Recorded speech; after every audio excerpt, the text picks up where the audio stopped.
விலை விசாரிக்க தயங்காதீர்கள். வாசகர் அனுபவம். நான் அணிந்திருந்த மூக்கு கண்ணாடி கீழே விழுந்து பிரேம் உடைந்துவிட்டது.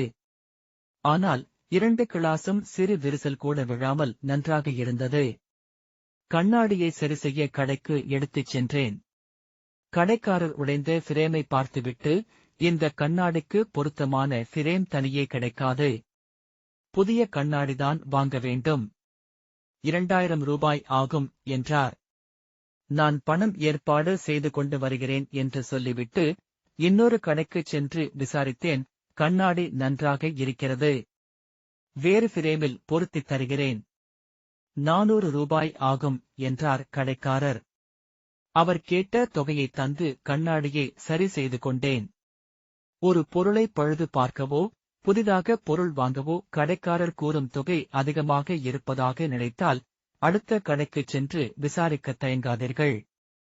கொஞ்சம் மெனக்கெட்டால் நிறைய பணம் மிச்சமாகும்.